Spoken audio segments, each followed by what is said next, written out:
Je m'appelle Romain Esther Gracieuse Marion. Je suis en CM1. J'ai 8 ans. Mon école s'appelle EPP Tokoli. Je mange de la pâte et la sauce de légumes et c'est très délicieux.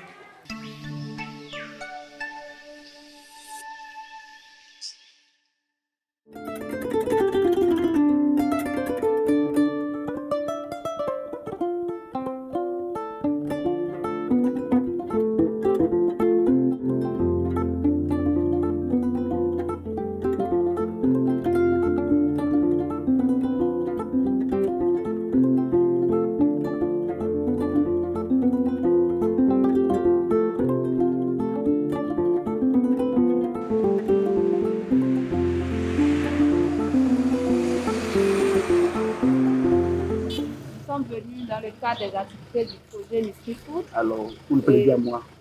Cette activité est relative au développement des bonnes pratiques culinaires voilà. Des légumes feuilles, oui. Puisque vous avez un jardin scolaire. Et donc, c'est dans ce cadre que nous avons choisi votre école pour pouvoir démontrer comment adopter de bonnes pratiques culinaires des légumes feuilles avec les mères cuisinières de votre cantine scolaire. Bien manger, pour avoir la santé.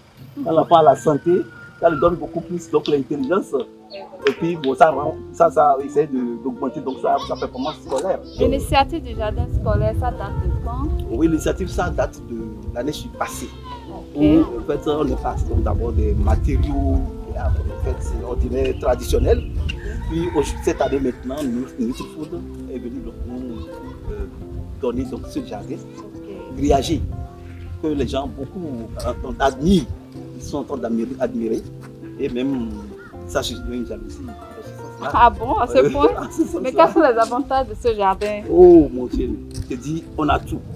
Ça fait que par le passé, nous allions entrer au marché pour faire les emplettes, pour aller acheter donc de cré-cré, pour acheter du légumes feuilles. Mais aujourd'hui, nous on est autonomes. On est autonome, on mange la quantité qu'on veut avec ce que nous voulons. Le constat général dans nos ménages, notamment au Bénin, c'est que nous constatons que les populations en général pratiquent des opérations culinaires qui portent atteinte au potentiel nutritif des ingrédients. Et les récentes études ont révélé que les pratiques culinaires constituent l'une des causes qui engendrent les pertes en éléments nutritifs dont le corps a besoin pour le bon fonctionnement de l'organisme. D'où la raison pour laquelle nous nous investissons sur cet axe afin d'amener les populations à changer de comportement, notamment en matière de pratiques culinaires.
Au niveau des légumes feuilles, qui constituent quand même un des ingrédients très consommés au Bénin, c'est un point fort en termes de pratiques d'alimentation dans notre régime alimentaire. Mais malheureusement, ces légumes feuilles sont traités de façon à perdre tout au long du cheminement du procédé un certain nombre de nutriments et donnant lieu à la fin à un plat qui perd souvent plus de 70% de son potentiel nutritif.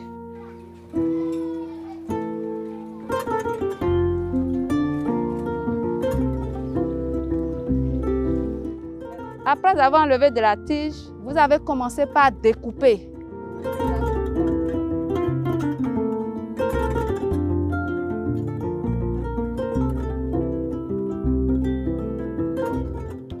J'ai mis stop.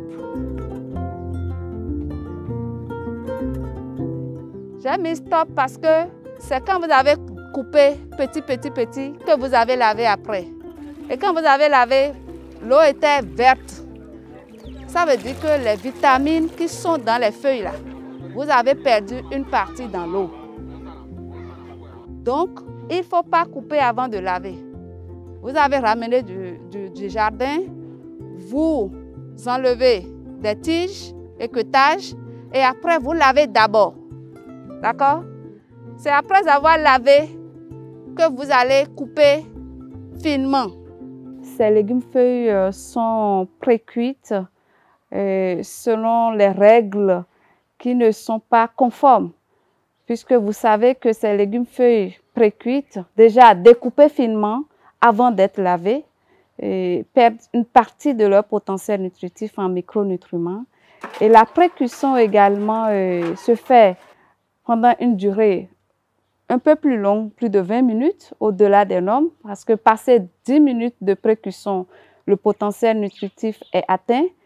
Et ce qui donne encore de fil à retordre, c'est que l'eau ayant servi à la pré-cuisson est jetée. Et cette eau verdâtre contient un bon pourcentage de micronutriments, notamment les vitamines et les minéraux. C'est un processus de migration des nutriments sous l'effet thermique.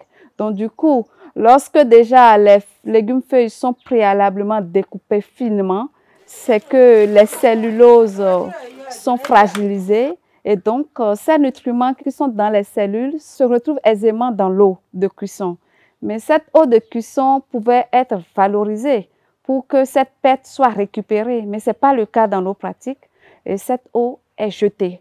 Et donc cette migration des nutriments de l'aliment vers l'eau, d'accord, justifie cette perte en micronutriments et d'où la couleur verdâtre de cette eau initialement blanche.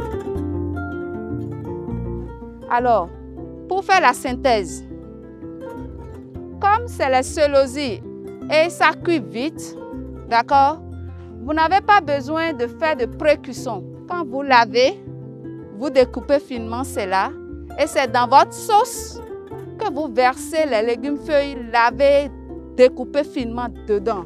Ça veut dire que tout ce qui est nutriments là, qui était dans l'eau de pré-cuisson jetée, n'est plus perdu. Ça se retrouve dedans.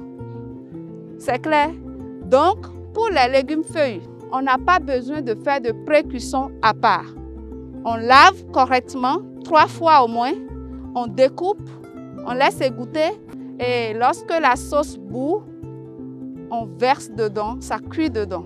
C'est ces légumes-feuilles qui contribuent à l'apport en micronutriments dont on a besoin pour être en bonne santé.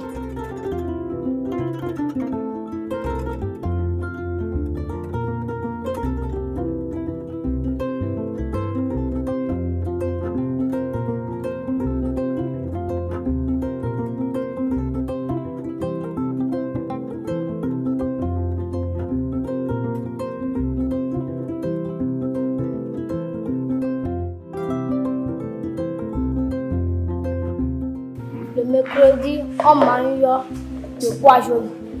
Le jeudi, on mange riz blanc avec sauce de tomate. Le vendredi, on mange de la pâte avec sauce de légumes.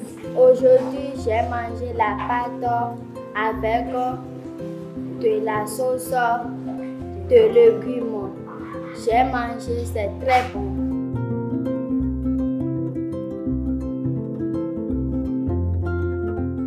En dehors des légumes-feuilles, des pratiques inappropriées de cuisson des légumes-feuilles, nous aborderons les huiles végétales. Vous savez qu'au Bénin, nous produisons par exemple de l'huile rouge, mais l'huile rouge souvent subit un pré-traitement, c'est-à-dire un blanchiment. L'huile rouge subit un choc thermique puisque c'est versé dans la casserole qui est chaude Et ce traitement thermique fait perdre des vitamines sensibles à la chaleur, dont la vitamine A. J'ai constaté que vous chauffez l'huile d'abord au feu. Et vous dites que vous changez aussi l'odeur en ajoutant quelques lamelles d'oignon. Et j'ai demandé, c'est l'huile végétale, mais qu'en est-il aussi de l'huile rouge? Vous dites que vous faites comme ça, que l'huile devienne blanche, hein, ce qu'on appelle blanchiment. Ce n'est pas du tout une bonne pratique. D'accord? Ce n'est pas du tout une bonne pratique.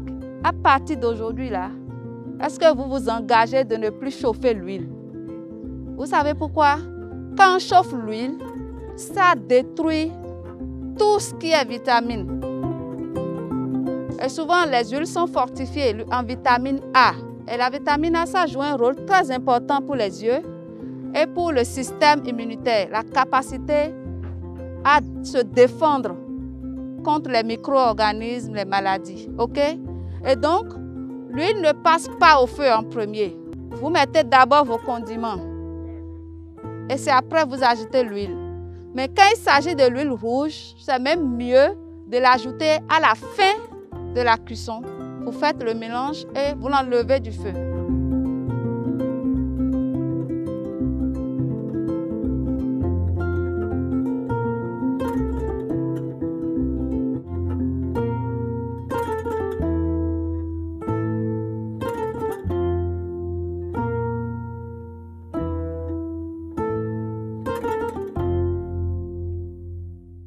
Nous devons veiller à ce que les différentes opérations unitaires soient respectueuses de la préservation du potentiel nutritif des ingrédients. Donc, pour ce qui concerne les légumes feuilles, il faut éviter de faire des pré-cuissons de façon générale. Il s'agit de les laver correctement, de les découper et de les verser directement dans la sauce qui bouillonne au feu et d'éviter l'étape intermédiaire de pré-cuisson. C'est d'ailleurs à leur avantage parce que ça leur permet de gagner du temps et de sauver le gaz qu'ils utilisent ou bien le bois énergie qu'ils auraient utilisé pour l'étape de pré-cuisson. Pour ce qui concerne l'utilisation des huiles, c'est déjà d'en réduire la quantité utilisée pour éviter les risques d'obésité, maladies cardiovasculaires et éviter les chocs thermiques adressés à ces huiles. Quand je prends l'huile rouge, il vaut mieux la verser en fin de cuisson pour limiter les pertes. Éviter de chauffer l'huile et de lui changer des arômes, comme le disent nos mamans, en ajoutant des lamelles de l'oignon. Mais verser d'abord tout ce qui est ingrédient dans les casseroles avant d'ajouter de l'huile.